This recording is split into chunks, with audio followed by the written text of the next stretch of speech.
விக்ரமின் கண்களில் அவள் மீதான காதல் தேங்கிக் கொண்டிருப்பதை அவளால் உணர முடிந்தது. இருவரது பார்வையும் ஒரே நேர்கோட்டில் ஒன்றோடு ஒன்றாக அலைமோதி கொண்டிருந்தது. சில நொடிகள் அவர்களுக்குள் அமைதி நிலவியது. அந்த அமைதியை கலைக்கும் விதமாக தானே அவனிடம் பேச ஆரம்பித்தாள். விக்ரம், நான் உனக்கு ஒரு குட் நியூஸ் சொல்லட்டுமா? சொல்லு பேபி, என்ன விஷயம் என்று கேட்டான் விக்ரம். விக்ரம், பாம்பேயில் இருக்கிற national jewellers association next week ஒரு கான்ஃபரன்ஸ் கண்டக்ட் பண்ண போகிறாங்க. அந்த கான்ஃபரன்ஸில் பார்ட்டிசிபேட் பண்ணுறதுக்கு சான்ஸ் கிடைச்சிருக்குது. அந்த கான்ஃபரன்ஸில் பார்ட்டிசிபேட் பண்ணுறதுக்கு சான்ஸ் கிடைக்கிறதே ரொம்ப கஷ்டமான விஷயம். ரொம்ப பாப்புலரான கம்பெனிஸ் மட்டும்தான் இந்த சான்ஸ் கிடைக்கும். பட் நமக்கும் அவங்க அந்த கான்ஃபரன்ஸில் ஜாயின் பண்ண சொல்லி இன்விடேஷன் அனுப்பியிருக்காங்க. இது எவ்வளோ பெரிய விஷயம் தெரியுமா? எனக்கு ரொம்பவே ஹாப்பியாக இருக்குது. ஸோ நான் அந்த கான்ஃபரன்ஸில் பார்ட்டிசிபேட் பண்ணுறதுக்காக நெக்ஸ்ட் வீக் பாம்பே போக போகிறேன் என்று அவள் சிரித்து கொண்டே சந்தோஷமாக சொல்ல, வாவ் சூப்பர் பேபி, அப்போ நீ உன் பிஸ்னஸில் அடுத்தடுத்த லெவலுக்கு போயிட்டே இருக்க. உன்னை பற்றி பாம்பே வரைக்கும் தெரிஞ்சிருக்கு.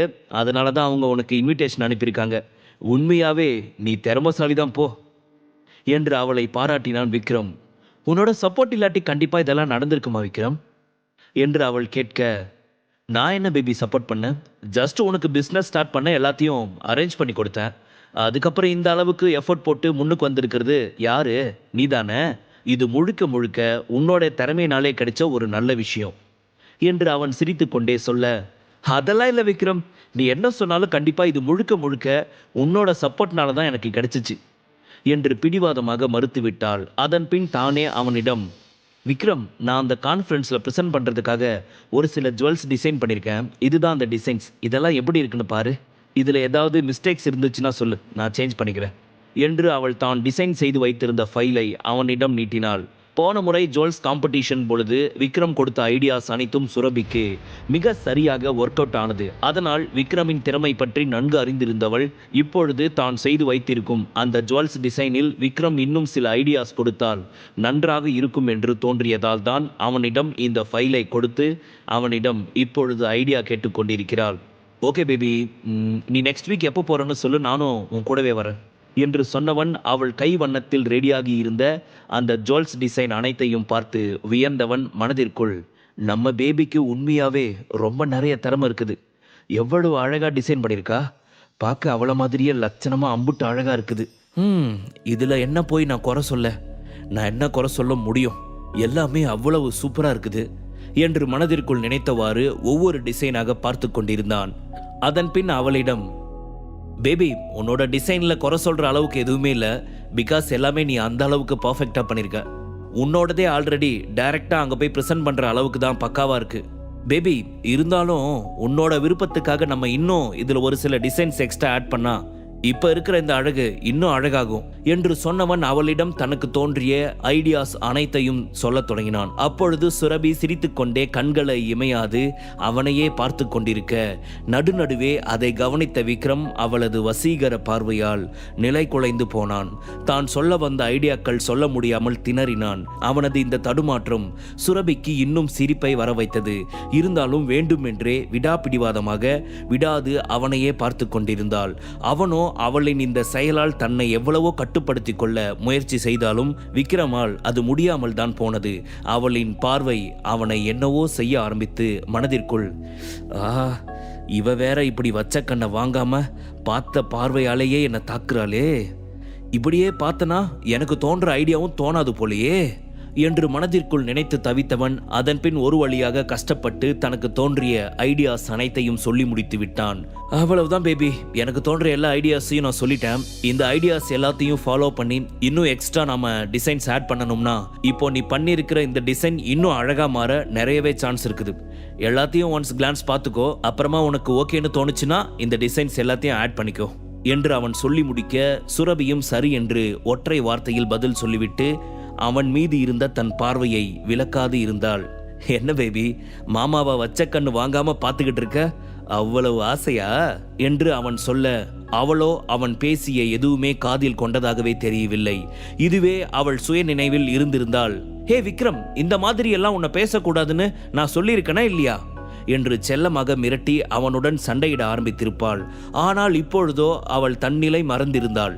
அதை நினைத்து சிரித்தவன் அவளது பார்வைக்கு ஈடு கொடுக்கும் விதமாக கண்ணிமையாது அவளையே பார்க்க ஆரம்பித்தான். இப்படியே இவர்களது பார்வை பேச்சு கிட்டத்தட்ட 10-15 நிமிடங்களுக்கு மேலாக நீடிக்க திடீரென சுரபியின் பிஏ கதவை தட்டி கொண்டு உள்ளே நுழைந்த பின்புதான் அவர்கள் இருவரும் சுய நினைவிற்கு வந்தனர்.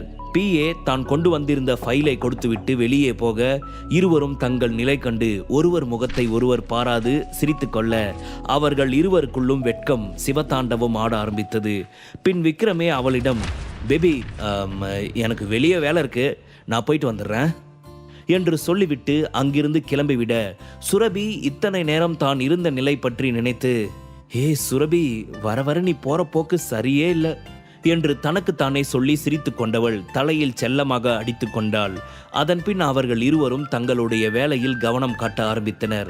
அதே சமயம் இங்கே ஜோதி டவர்ஸில் இருந்து வெளியேறிய ஜேம்ஸ் குரூஸ் நேராக மேத்தா குடும்பத்துடன் டைப் வைத்து தங்கள் கைவசப்படுத்தி இருந்த மெயின் ஆபீஸை நோக்கி சென்றான். அங்கே சேர்மன் சீட்டில் சுருள்முடிக்காரர் ஒருவர் அமர்ந்திருந்தார். அந்த சுருள்முடிக்காரர் உள்ளே நுழைந்த ஜேம்ஸ் குரூஸை பார்த்துவிட்டு மிகவும் பதட்டமான குரலில், ஜேம்ஸ், என்னாச்சு? எதுக்காக உடம்புல இவ்வளவு காயமா இருக்கு? என்ன ப்ராப்ளம் என்று அடுக்கடுக்கான கேள்விகளை பதட்டத்துடன் கேட்டார்.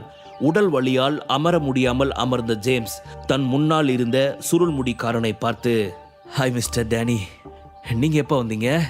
நீங்க வரப்போறதா எந்த இன்ஃபர்மேஷனும் வரல என்று வலி கலந்த குரலில் கேட்க அவனது குரலில் தெரிந்த வலியை வைத்து அவன் மிகவும் பலமான ஒருவனுடன் மோதி வந்துள்ளான் என்பதை உணர்ந்த டேனி அவனிடம், அதிகமா எதுவும் ஸ்ட்ரெயின் பண்ணிக்க வேண்டாம், நான் என்ன ரீசனுக்காக வந்தேன்னு நானே சொல்லிடுறேன் என்று சொன்னவன் மெதுவாக ஜேம்ஸ் அருகில் எழுந்து வந்து, நம்ம லத்தீன் குரூப் தான் என்னை ஒரு முக்கியமான விஷயமா இங்கே அனுப்பி வச்சிருக்காங்க என்று சொன்னான். டேனி லத்தீன் குரூப்ஸின் முக்கியமான 3 உறுப்பினர்களில் ஒருவன். அவன் மிகவும் அவசரமான அல்லது முக்கியமான வேலை என்றால் மட்டுமே அவன் இந்தியா வருவான். அப்படித்தான் இப்பொழுதும் ஏதோ ஒரு காரணத்திற்காக அவன் இன்று இந்தியா வந்துள்ளான். அது என்ன காரணம் என்பதை நாம் பொறுத்திருந்துதான் பார்க்க வேண்டும். நான் இப்போ இங்க வந்திருக்கிறது இருக்கட்டும் ஜேம்ஸ், அதை பத்தி நான் உங்களுக்கு லேட்டா கூட சொல்றேன். ஆனா அதுக்கு முன்னாடி எதுக்காக உங்க உடம்புல இந்த அளவுக்கு காயம்? என்ன பிரச்சனை? இமிடியேட்டா என்கிட்ட நீங்க கண்டிப்பா சொல்லியே ஆகணும் என்று உரிமையாக கேட்க தான் விக்ரமிடம் சென்று சௌந்தர்யாவிற்காக பேசி சண்டையிட்டது என அனைத்தையும் சொல்லி முடித்தான் ஜேம்ஸ். என்ன சொல்ற ஜேம்ஸ்? உன் மேலேயே கை வைக்க ஒருத்தனுக்கு துணிச்சல் இருக்குதா? அவன் யாரு? இதுவரைக்கும் நான் விக்ரம் அப்படின்ற பேரை கேள்விப்பட்டதே கிடையாதே என்று டேனி கோபமாக கேட்க, நாம கேள்விப்படுற அளவுக்கெல்லாம் அவன் ஒன்றும் ரொம்ப பெரிய ஆளெல்லாம் கிடையாது. இங்க சென்னையில கொஞ்சம் ஃபேமஸான புருஷோத்தமன் ஃபேமிலி இருக்காங்க.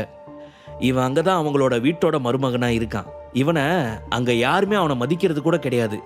ரொம்ப ரொம்ப லோக்கலான ஒருத்தன், காசுக்காக என்ன வேணும்னாலும் பண்ணுவான். அப்படிதான் இப்போ நான் கல்யாணம் பண்ணிக்கணும்னு ஆசைப்பட்ட என்னோட ஃபியான்சி சௌந்தர்யா பின்னாடி அவன் சுற்றிக்கிட்டு இருக்கான். அது எனக்கு பிடிக்கல, அதனால தான் அவனை கூப்பிட்டு பேசலாம்னு போனேன்.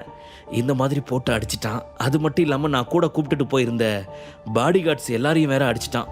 அவனுக்குள்ள இந்த அளவுக்கு ஒரு திறமை இருக்கும் அப்படின்னு நான் எதிர்பார்க்காம போயிட்டேன். முழு கதையையும் கேட்டு மகிழ பாக்கெட் FM ஆப்பை டவுன்லோட் செய்யுங்கள். லிங்க் டிஸ்கிரிப்ஷனில் கொடுக்கப்பட்டுள்ளது.